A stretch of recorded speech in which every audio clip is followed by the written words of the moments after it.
según San Mateo, en el capítulo 16.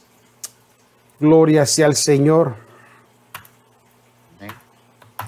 Y vamos a leer unos cuantos versos, que en eso queremos elaborar un poquito la clase en esta hora. Quisiera que leyésemos desde el versículo 15 hasta el versículo 19, del 15 al 19. Cuando usted lo encuentre, usted me indica con un fuerte amén. Quisiera que lo leyésemos todos juntos. Gloria sea al Señor.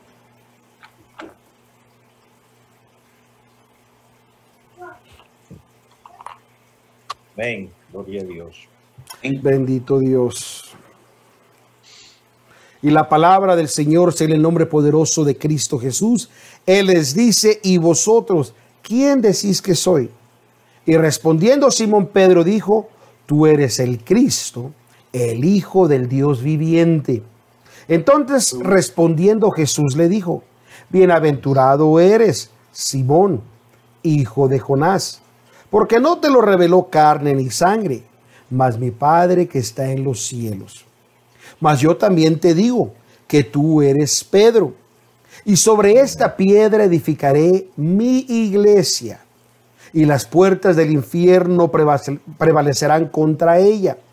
Y a ti te daré las llaves del reino de los cielos, y todo lo que ligares en la tierra será ligado en los cielos, y todo lo que desatases en la tierra será desatado en los cielos.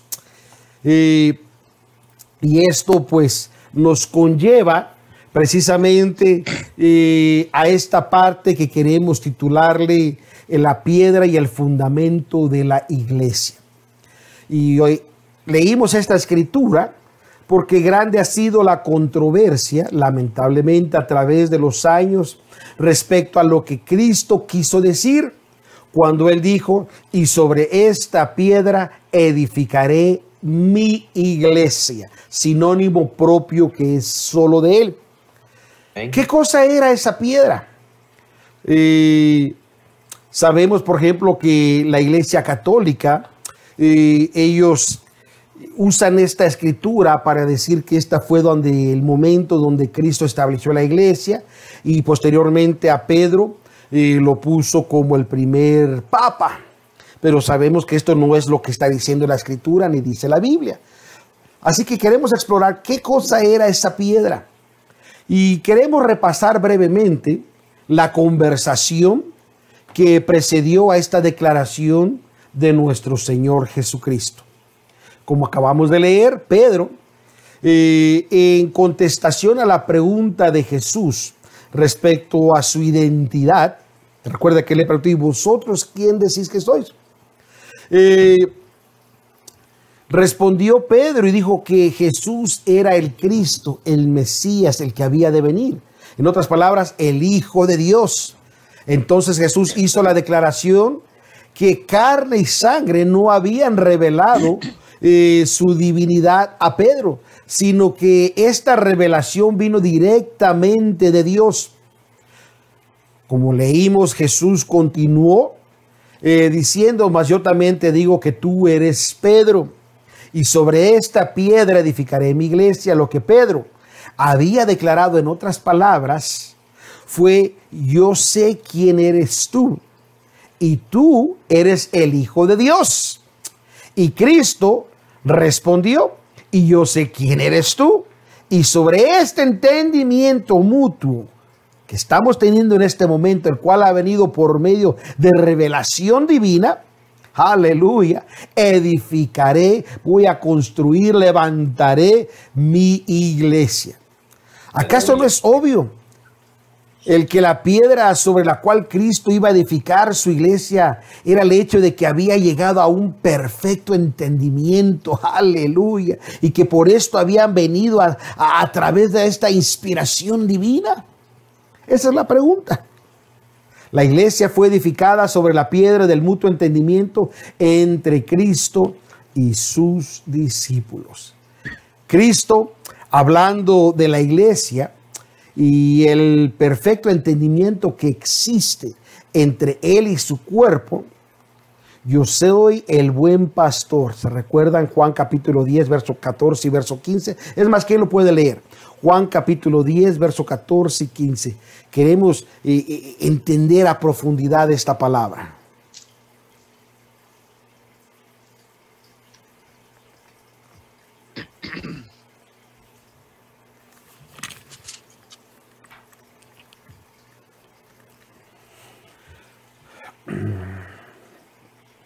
Juan capítulo 10, verso 14 y verso 15. Amén. Juan 10, 14. Yo soy el buen pastor y conozco mis ovejas y las mías me conocen. Así como el Padre me conoce y yo conozco al Padre y pongo mi vida por las ovejas. Aleluya. Así que esto es un perfecto entendimiento de lo que pasó en ese momento. Yo soy, Cristo dice, yo soy el buen pastor y conozco, aleluya, mis ovejas y las mías, o las que son de Cristo, me conocen como el Padre me conoce y yo conozco al Padre. Así como hay un perfecto entendimiento entre Padre y Cristo, así es el perfecto entendimiento entre Cristo y la iglesia, su cuerpo. De aquí Cristo habla aquí precisamente en esto que acabamos de leer, que la iglesia es comprobado por otro texto bíblico que también dice Efesios 5:25, donde dice: maridos, amar a vuestras mujeres, o sea, nuestras esposas, así como Cristo amó a la iglesia y se entregó a sí mismo por ella. Gloria sea al Señor. Incluso en Hechos capítulo 20, verso 28, hay otra declaración del apóstol Pablo. ¿Qué dice Hechos 20, 28, hermanos?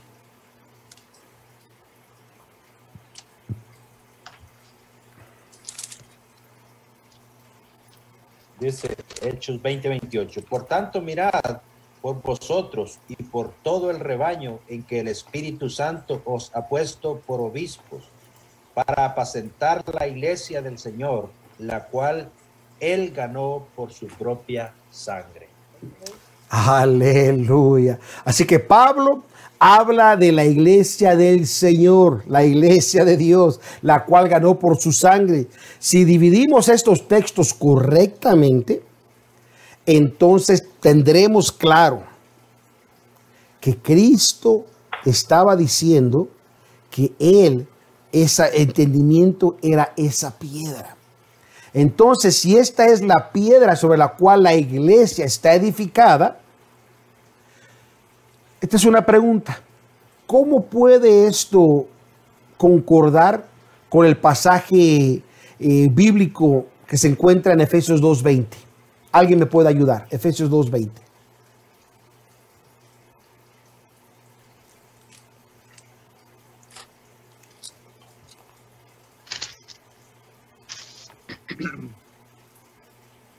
Edificado sobre el fundamento de los apóstoles y profetas, siendo la principal piedra del ángulo Jesucristo mismo. Amén. Así que, si esta es la piedra sobre la cual la iglesia está edificada, esta es la pregunta. ¿Cómo puede esto entonces concordar con este pasaje bíblico de Efesios 2:20? ¿Quién me podría dar alguna explicación de lo que usted entiende?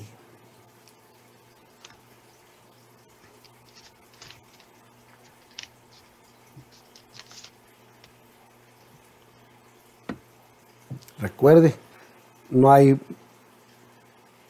buena ni mala. Aquí estamos todos para aprender y ser edificados por parte del Espíritu de Dios.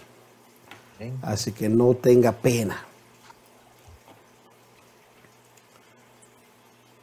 Bueno, aquí lo que dice: edificado sobre el fundamento de los apóstoles y profetas, siendo la principal piedra el ángulo Jesucristo. Aquí verá, los está hablando pues de que tenemos que tener ese fundamento que es la palabra del Señor. El fundamento, verá que Cristo, verá, es la piedra angular, el fundamento de la palabra de Dios. Como nos dice aquí que los apóstoles, pues, el apóstol Pedro tuvo ese entendimiento y Jesucristo le dijo, verdad, que pues él iba a edificar en él, gloria a Dios, que iba a ser una piedra, un fundamento que iba a llevar la palabra del Señor, así como los profetas habían profetizado de la iglesia, ¿verdad? Y ese continuaba, eso es lo que puedo entender yo, que ese es el mismo fundamento que tiene la palabra de Dios desde el principio, y lo llevaron los apóstoles, Jesucristo mismo, que lo vino a enseñar, y me imagino que ese también nosotros es el mismo fundamento de la palabra de Dios que tenemos que continuar llevando. Gloria sea al Señor. Amén, amén, amén. Eso es demasiado importante, porque estamos viendo que para que Cristo pueda ser esa piedra angular, debemos de entender que dentro de ese fundamento, Él trajo lo que necesitaba establecer en su iglesia a través de lo que Él les estableció, es decir, los apóstoles, el cual ellos recibieron la doctrina, que no era la doctrina ni de Cristo, era la doctrina del Padre, porque Cristo mismo dijo, la doctrina no es mi doctrina, sino del Padre. Por eso cuando Él oró dice, yo les he dado tu palabra y ellos la recibieron. Aleluya. Y así que en ese fundamento están también los profetas, esas profecías en la cual hablaban y tenía cumplimiento en ellos. Recuerde que ellos desearon ver lo que ellos estaban mirando, desearon escuchar lo que ahora ellos escuchaban. Oh, gloria sea al Señor. Por eso Cristo dijo en Mateo 11:13, porque todos los profetas y la ley hasta Juan profetizaron. Y ahí viene Cristo, la gracia. Alabado sea su nombre. Así que en primer lugar, debemos recordar que en la construcción, la piedra y el fundamento son dos cosas diferentes. Escuchemos bien, Debemos recordar que en la construcción la piedra y el fundamento son dos cosas diferentes. Recuerde la parábola de los dos hombres que Cristo que dijo edificaron su casa. Uno la edificó sobre la arena y el otro sobre la piedra. La piedra es la base sobre la cual se echa el fundamento. La piedra de la iglesia es el gran entendimiento mutuo de Cristo, el cual viene como resultado de una profusa experiencia espiritual, es decir, tiene que venir una revelación divina de parte de Dios. El fundamento de la iglesia anclado sobre las excelsas enseñanzas y doctrinas de los profetas y apóstoles, así como son cumplidas en Cristo, el cual es nuestra principal piedra del ángulo. Y para poder explorar un poquito más a fondo esto, necesitamos hablar la iglesia en la era apostólica. Yo lo pondría de esa forma. ¿Cómo era la iglesia en la era apostólica? Recuerden que dice la Biblia en Hechos capítulo 2. Es más, vamos a ir rápidamente ahí. Hechos capítulo 2. Y vamos a leer solo unos cuantos versos. Vamos a leer del verso 1 hasta el verso 7. No, hasta el verso 6, Del 1 al 6. Quien lo tenga, léalo. Cuando llegó el día de Pentecostés, estaban todos unánimes juntos. Y de repente vino del cielo un estruendo como de un viento recio que soplaba, el cual llenó toda la casa donde estaban sentados. Y se les aparecieron lenguas repartidas como de fuego, asentándose sobre cada uno de ellos. Y fueron todos llenos del Espíritu Santo y comenzaron a hablar en otras lenguas, según el Espíritu les daba que hablasen. Moraban entonces en Jerusalén judíos, varones piadosos de todas las naciones bajo el cielo. Y hecho este estruendo, se juntó la multitud y estaban confusos, porque cada uno les oía hablar en su propia lengua. Amén. Así que sabemos que después del día del Pentecostés, la iglesia entró en lo que nosotros conocemos como la era apostólica o la época apostólica. Esta vivió la extensión, o más bien dicho, el desarrollo de la iglesia por todo el mundo conocido. Recuerde Hechos 1:8, Cristo había dicho, y me seréis testigos en Jerusalén, en Judea, en Samaria y hasta lo último de la tierra. Así que este es un periodo que debemos estudiar, porque es muy importante para nosotros, porque fue en este tiempo que emergieron aquellas grandes revelaciones relacionadas con la naturaleza y el trabajo precisamente del cuerpo de Cristo. En primer lugar, la iglesia debemos ver que tenía un sistema de gobierno teocrático. ¿Y qué quiere decir la palabra teocrático? Teo viene de la palabra griega que quiere decir Dios. Y crático se deriva de la palabra griega que quiere decir gobierno.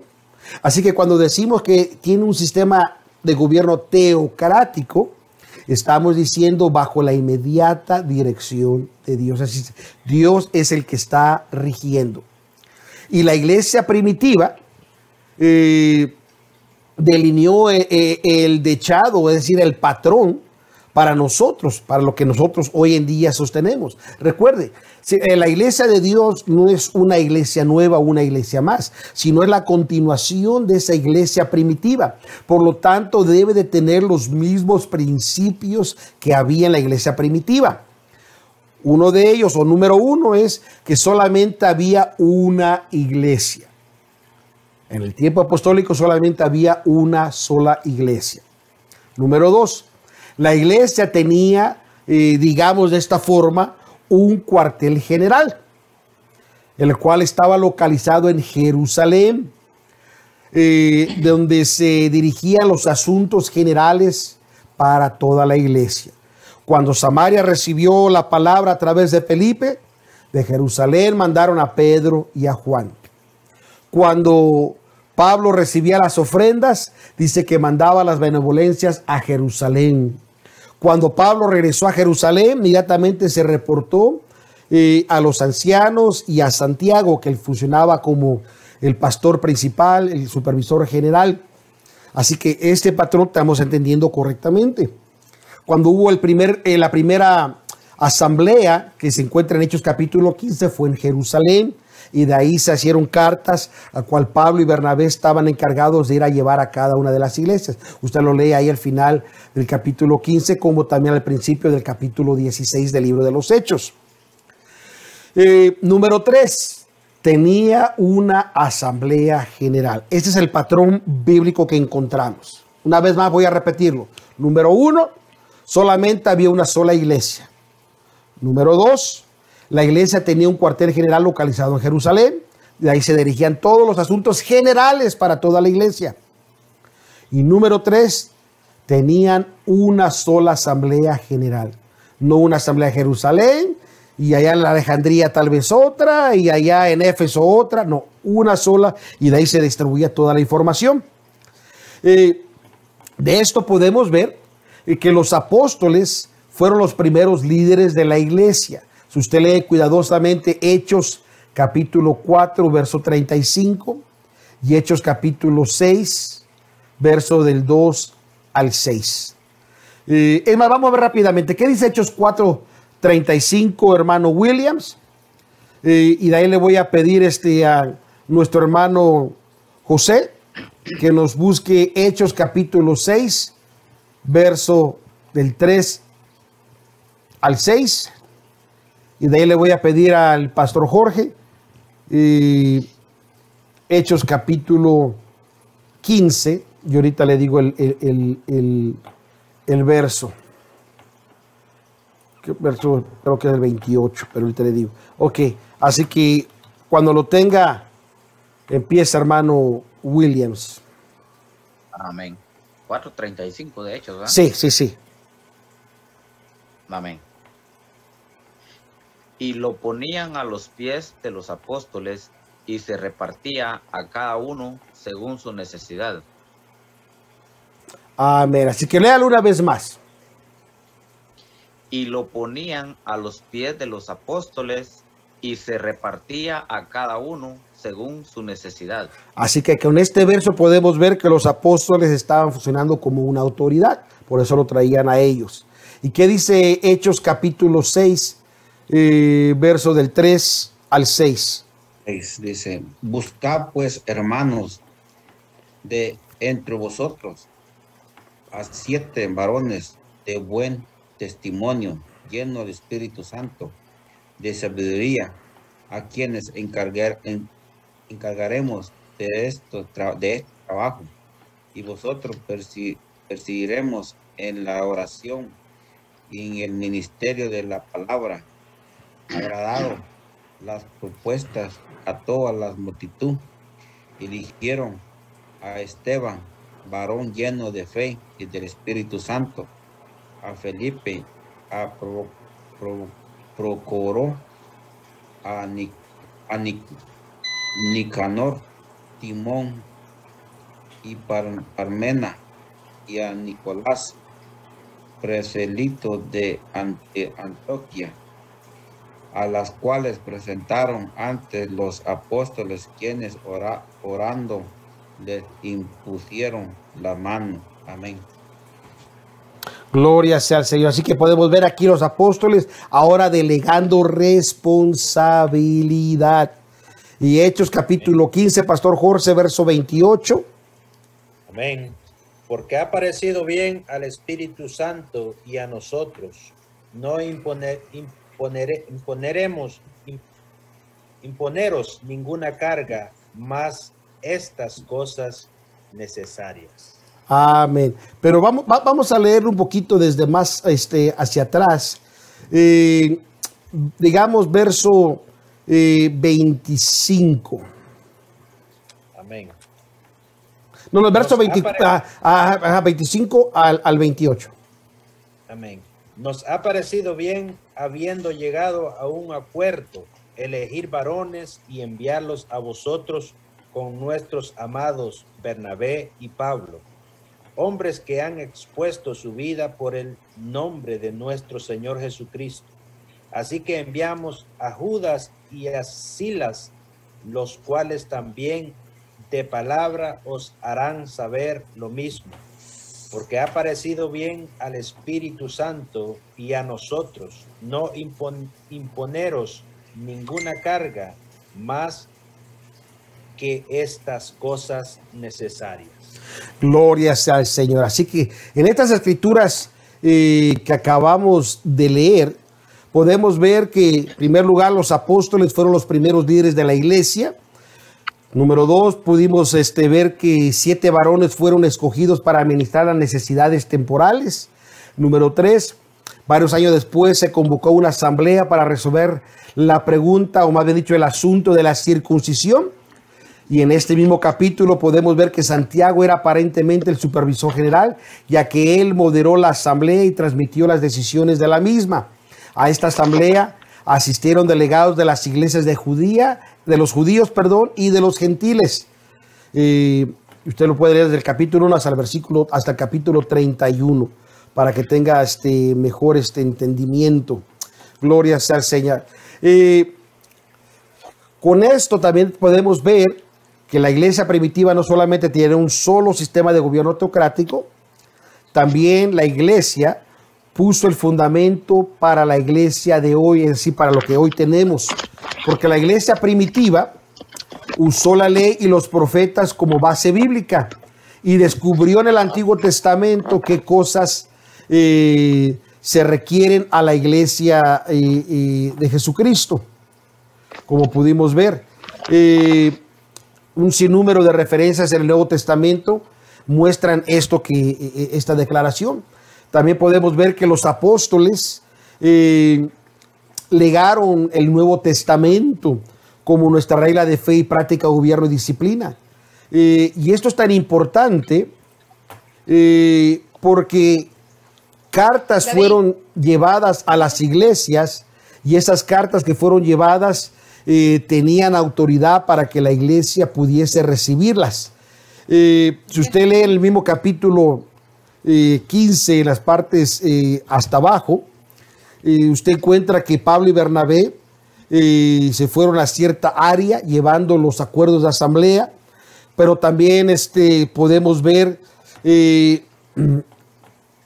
otros anduvieron por Siria y Sicilia. Es más, si volteamos al capítulo 16, podemos ver, creo que está en el versículo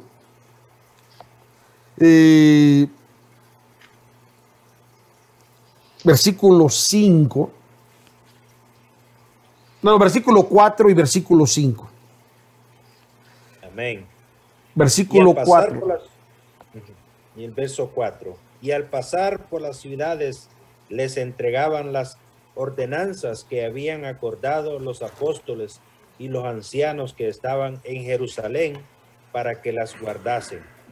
Así que las iglesias eran confirmadas en la fe y aumentaban en número cada día. Aleluya. Así que con esto podemos ver precisamente que los apóstoles nos delegaron precisamente el Nuevo Testamento, el cual es, el Nuevo Testamento es nuestra única regla de fe, práctica, gobierno, disciplina.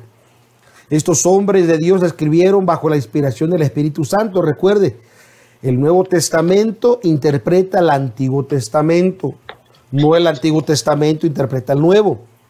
Y usted y yo tenemos que seguir lo que la iglesia de Cristo practicó, y aquellos son los que tuvieron mejor entendimiento de esas enseñanzas. Recuerde que la iglesia está edificada sobre el fundamento de los apóstoles y profetas, siendo Jesucristo la principal piedra del ángulo. Esto significa que la iglesia debe de cumplir todas las profecías escritas acerca de ella. Escuche bien, escríbalo, recuerde. La iglesia está edificada sobre el fundamento de los apóstoles y profetas, siendo Jesucristo la principal piedra del ángulo. ¿Qué quiere decir esto? Esto quiere decir que la iglesia debe de cumplir todas las profecías escritas acerca de ella y también practicar y enseñar. De estos podemos entender, o más bien dicho, ver con claridad que Cristo, cuando organizó su iglesia, antes de marcharse de la tierra, la iglesia tenía bien entendido lo que tenía que seguir. Amén. Gloria sea al Señor. Así que todo esto estamos compartiendo para que haya un poquito de mejor entendimiento. Ya si usted quiere ver un poquito más a fondo, usted puede encontrar que la Biblia está llena de conocimientos que nos ayudarán a comprender las cosas de Dios. Algunas veces un solo verso puede abrir nuestros ojos para entender una gran verdad, la cual nunca antes habíamos visto. Por lo tanto, vale la pena seguir el consejo de Pablo que él le dio al joven Timoteo en 2 de Timoteo 2:15, un verso muy famoso donde dice: procura con diligencia, con mucho cuidado, presentarse a Dios aprobado como obrero que no tiene de qué avergonzarse, pero ojo, dice que traza bien la palabra de verdad. No hace ensalada, no saca la escritura fuera de contexto, la traza correctamente. Incluso al final del capítulo 13 de Marcos encontramos un verso que contiene más bien dicho una gran cantidad de información, solo en unas palabras. Cuando dice en el verso 34, donde dice: como el hombre que partiéndose lejos dejó su casa y dio facultad a sus siervos, y a cada uno su obra, y al portero, el cual representa el Espíritu Santo, mandó que velase sobre su casa y sobre la iglesia. Oh, gloria sea al Señor. Yo no sé usted, pero yo me estoy gozando por lo que Cristo ha dejado para nosotros. Y quiero que notemos que Jesús se comparó a sí mismo con ese hombre viejo que partió lejos. Recuerde Lucas 24:51. ¿Qué dice Lucas 24:51, hermana Ana?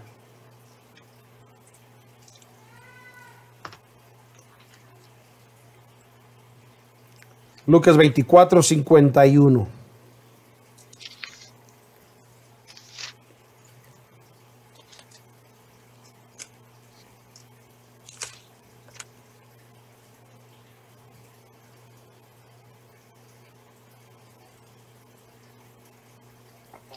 Amén, Dios les bendiga.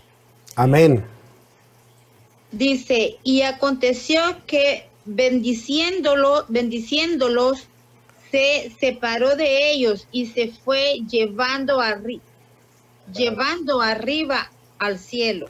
Amén. Así que como ve, es exactamente lo que decía la escritura, así como el hombre dice, partiéndose lejos, dejó su casa y le dio facultad a sus siervos. Asimismo está diciendo en este Lucas 24:51, y aconteció que bendiciéndolos se fue de ellos y era llevado arriba al cielo. Así que gloria sea al Señor por su palabra. Y es por eso que usted y yo debemos de ponerle mucha atención a lo que encontramos en los registros de la Biblia, porque ella es la que nos llena, nos da vida y nos da guianza. El apóstol Pablo, incluso en Primera de Timoteo, capítulo 3, verso 51, él le dijo al joven Timoteo, y si no fuere tan presto para que sepas cómo te conviene conversar en la casa de Dios. ¿Y cuál es la casa de Dios? Que es la iglesia del Dios vivo, columna y apoyo de la verdad. Así que la iglesia tiene una gran responsabilidad. Ella es columna y apoyo de la verdad. Si tiene alguna pregunta, comentario, hermanos, con toda libertad, acuérdese. Yo no quiero que usted diga, el hermano no es solo él habla y nosotros no nos deja hablar. Queremos que todos tengan la libertad de poder expresar, o si tiene una pregunta conforme a lo que estamos hablando, pues con toda libertad, porque recuerde que la iglesia, para que ella sea columna y apoyo de la verdad, quiere decir que ella tiene un propósito. Sus propósitos, la iglesia existe en este mundo actual por varias razones, y estos propósitos son tan importantes. Son de origen divino, es decir, que vienen de parte de Él, de parte de Dios, y se encuentran en el Nuevo Testamento. La iglesia y sus miembros deben saber cuáles son estos propósitos, a fin de esforzarse más efectivamente en el cumplimiento de ellos. Los propósitos de la iglesia los vamos a quebrar en 5 fases. Primero, guardar y defender la fe. Número 2, evangelizar el mundo con el evangelio completo.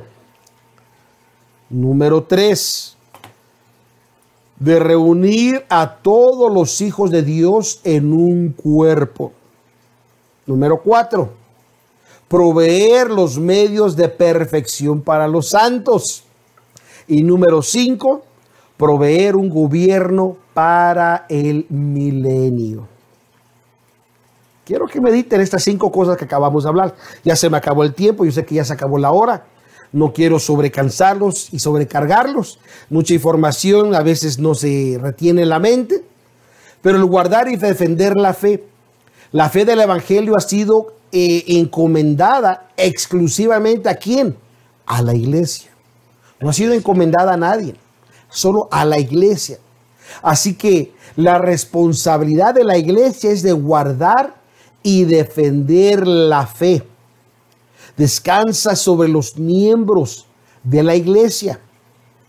Judas, verso 3, él nos da una amonestación, porque dice que amonestándonos, dice que contendáis, no que seamos contenciosos, sino que dice que contendáis eficazmente por la fe que había sido una vez dada a los santos. Oh, gloria sea al Señor. Este no es Judas el Iscariote, el traidor, así que no se me espante. Así que la fe del evangelio que ha sido encomendada a la iglesia. Por eso Judas, amonestándonos que contendáis eficazmente por la fe que ha sido una vez dada a los santos. Y esto concuerda con el texto que habíamos leído anteriormente, en 1 de Timoteo 3:15, donde nos dice que la iglesia es la iglesia del Dios vivo, columna y apoyo de la verdad. Es más, ¿quién me ayuda a leer rápidamente Filipenses capítulo 1, verso del 27 al 30? Y alguien más me ayuda a leer 1 de Timoteo 1:3. Filipenses, dijo. Sí. Filipenses capítulo 1, verso 27 al 30. Y alguien más, 1 de Timoteo 1:3. ¿Qué dice? Filipenses 1, 27 al 30. Solamente que os comparéis como os es digno del evangelio de Cristo, para que o sea que vaya o veros o que esté ausente, oiga de vosotros que estáis firmes en un mismo espíritu, combatiendo unánimes por la fe del evangelio, y en nada intimidados por los que se oponen, que para ellos ciertamente es indicio de perdición, mas para vosotros de salvación, y esto de Dios, porque a vosotros os he concedido a causa de Cristo, no solo que creáis en él, sino también que padezcáis por él, teniendo el mismo conflicto que habéis visto en mí y ahora oís que hay en mí. Y fíjense, y es por eso importante la versión antigua. Te les voy a decir por qué. Solamente que conversáis como es digno del evangelio de Cristo. Fíjese bien, solamente que converséis como es digno. Tiene que haber una forma apropiada del evangelio de Cristo, para que, o sea, que yo vaya a veros o que esté ausente, oiga de vosotros, que haya un testimonio, que estáis firmes en un mismo espíritu, que no haya división, unánimes, combatiendo juntamente por la fe del evangelio. Es decir, que nuestro enemigo está allá afuera, es Satanás, no es entre nosotros. Dice, y el 28, y nada intimidados de los que se oponen. En otras palabras, y no nos dejemos intimidar por aquellos que quieren contradecirnos. Dice que aquello ciertamente es indicio de perdición, porque como ya tienen el espíritu de error, se van a seguir perdiendo. Mas vosotros, dice, de salud.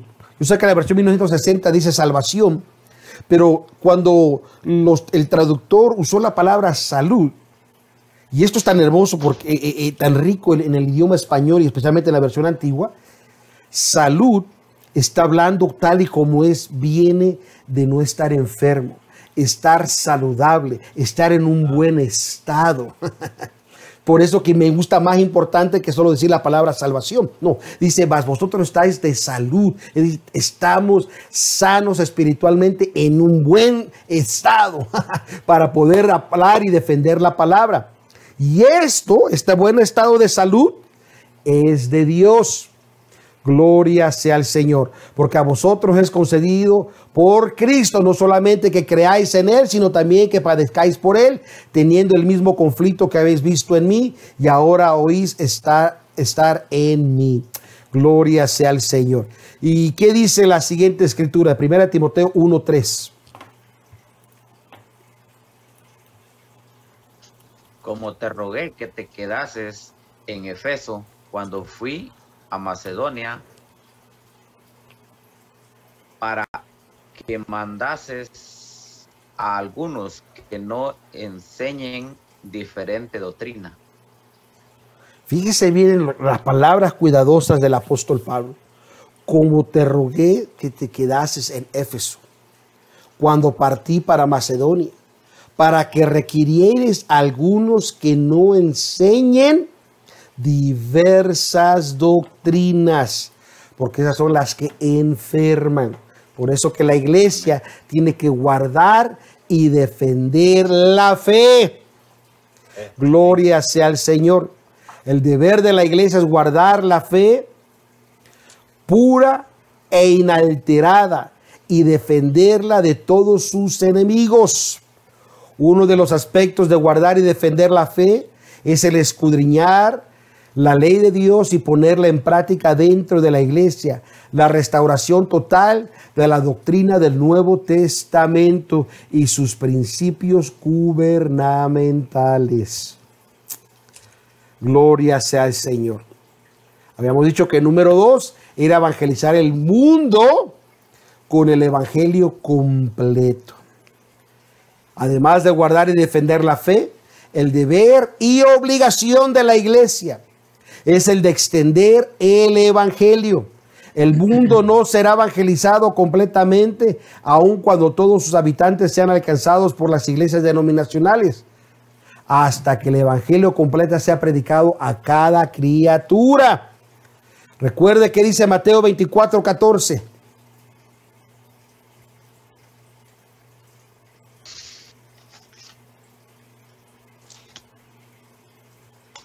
Dice, y será predicado este evangelio del reino en todo el mundo para testimonio a todas las naciones, y entonces vendrá el fin. Amén. Y así que este evangelio del reino tiene que ser predicado. Pero ¿a quién le está hablando Cristo? Le está hablando a la iglesia. ¿Y a quién le está dando la ordenanza? A la iglesia. Este evangelio ha sido encomendado exclusivamente a la iglesia. Por eso encontramos la famosa escritura de Mateo 28, del 16 al 20, conocida como la Gran Comisión, y fue dada a la iglesia a través de los apóstoles de Jesucristo. Es decir, a nosotros. Y para acabar esta parte, segunda de Corintios capítulo 5, versos 18 y 19. ¿Quién me ayuda?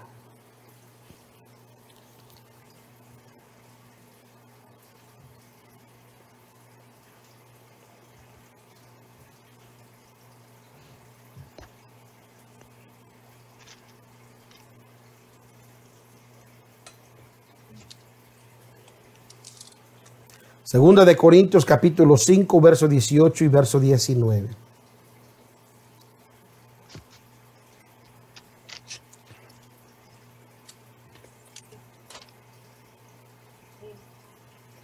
Y todo esto proviene de Dios, que nos reconcilió consigo mismo por Cristo y nos dio el ministerio de reconciliación, que Dios estaba en Cristo, reconciliando consigo al mundo, no tomándole en cuenta a los hombres sus pecados y no encargando a nosotros la palabra de la reconciliación.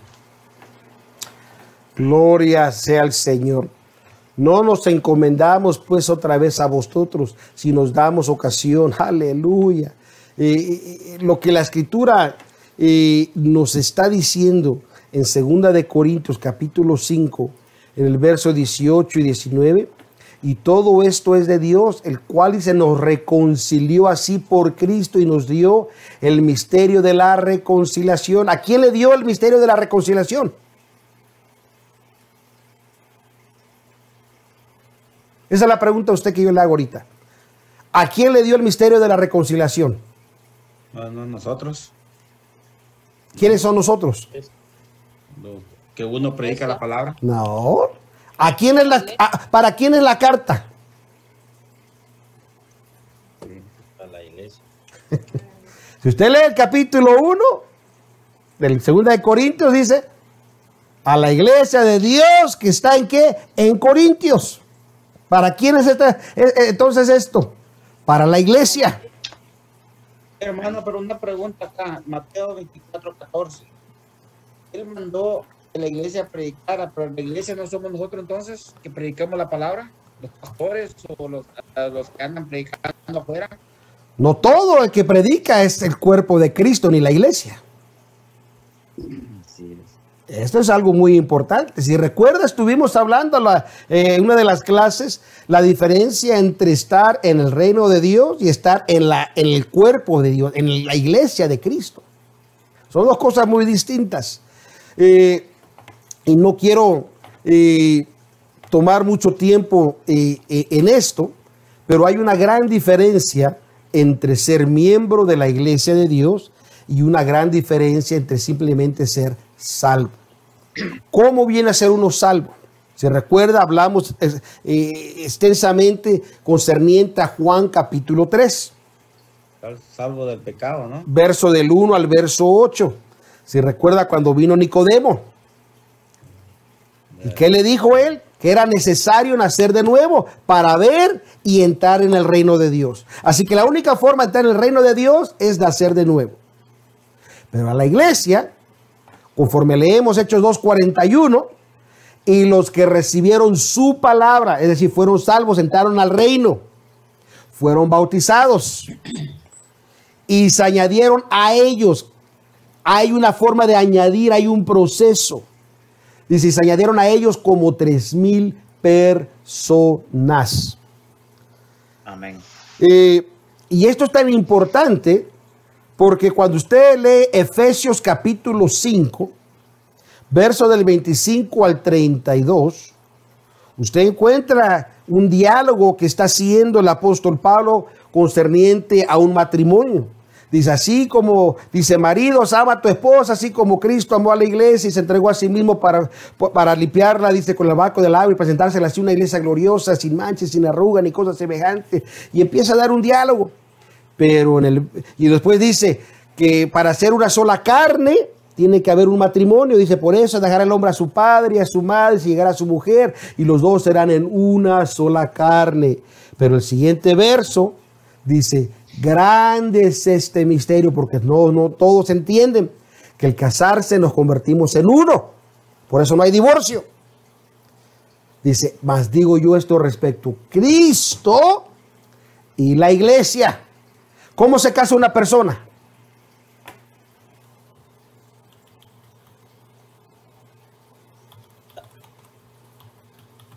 Haciendo un pacto. Una persona se casa cuando está delante de la debida autoridad y hacen un convenio, un pacto entre ambos. ¿Cómo se agrega uno a la iglesia entonces? Para ser uno con Cristo. Si es que la iglesia es la esposa. ¿Cómo cree usted? No porque yo me junté a vivir con mi novia, ya mi novia es mi esposa. Entonces, hermano, una pregunta, entonces, ¿por qué dicen mucho que la iglesia somos nosotros? Es que también hay confusión. Ahora, aquí se lo voy a poner de esta forma. ¿Usted le escribió alguna vez una carta a su esposa o le dio una tarjeta con palabras que usted expresaba para ella o alguna nota de sus sentimientos a ella? Claro. Si esa carta la encuentro yo y la empiezo a leer, podré yo decir, estas palabras son para mí. No cabe duda que el hermano José me ama. ¡Y cómo me quiere! ¿Son para mí esas palabras? No, para... Pero pues si yo la estoy leyendo y ya la encontré. Esa es una... Así que respuesta. Cristo, o sea que en este caso los apóstoles están hablando a la iglesia, son las cartas para ella. Y no porque cualquier persona las lea y las quiera poseer, decir ahora son para mí, quiere decir que son para ellos. Por eso le dije exclusivamente, ¿para quién era esa carta de Corintios? Es muy importante, dice, a la iglesia de Dios que está en Corintio. O sea, hay un proceso. Así que la próxima vez que llegue una carta, si dice ¿cómo se llama su esposa, hermano? Silvana. Así que cuando llega la carta y yo la encuentro y dice, oh, mi amada Silvana. Yo no puedo decir, es para mí, porque ahí dice, no, es amada Silvana. Lo siento. Es de Silvana y no la puedo agarrar para mí. Así que con eso queremos concluir el día de hoy, mis amados hermanos. La escritura que acabamos de leer es 2 de Corintios 5, 18 y 19. Nos está diciendo que nosotros, es decir, la iglesia, se nos ha conferido el misterio de la reconciliación. Mientras Cristo estuvo sobre la tierra, Él era la luz del mundo. Pero antes de que él marchara, él le dijo a la iglesia: vosotros sois la luz del mundo. Una ciudad sentada sobre un monte no se puede esconder. Tenemos una responsabilidad de declarar el misterio de la reconciliación. Para la próxima estudio que tengamos, estaremos tratando concerniente a reunir a todos los hijos de Dios en un cuerpo, y también estaremos hablando proveer los medios de perfección para los santos. Y si nos da tiempo, hablaremos un poco de proveer un gobierno para el milenio. Así que si no hay más preguntas o comentarios, vamos a dar por concluida esta lección. Y mediten lo que hablamos, hermano. Yo sé que a veces mucha información, no todo se retiene. Le recomiendo que tome sus notas, pero sobre todo, ore al Señor. Dígale: Señor, amén, yo necesito que tú me des revelación. Las palabras del hermano Solís entran por una y salen por el otra, o a veces ni entran ni siquiera al oído. Pero Señor, si tú me lo revelas, en mi corazón guardaré tus dichos para no pecar contra ti. Amén. Gloria sea al Señor. Diga, hermano pastor. Solo pues tenía un comentario, ¿verdad? Que hemos estado hablando que pues nosotros somos, ¿verdad?, los que tenemos que llevar la palabra del Señor como la iglesia de Dios. Así es. ¿Verdad? Y esto pues podemos ver en una escritura en Juan capítulo 6, el 12 y el 13, ¿verdad? Cuando Jesucristo hizo un milagro, ¿verdad? Y dice: y cuando se hubieron saciado, dijo a sus discípulos: recoged los pedazos que sobraron para que no se pierda nada. Recogieron pues y llenaron 12 cestas de pedazos de los 5 panes de cebada sobraron a los que habían comido.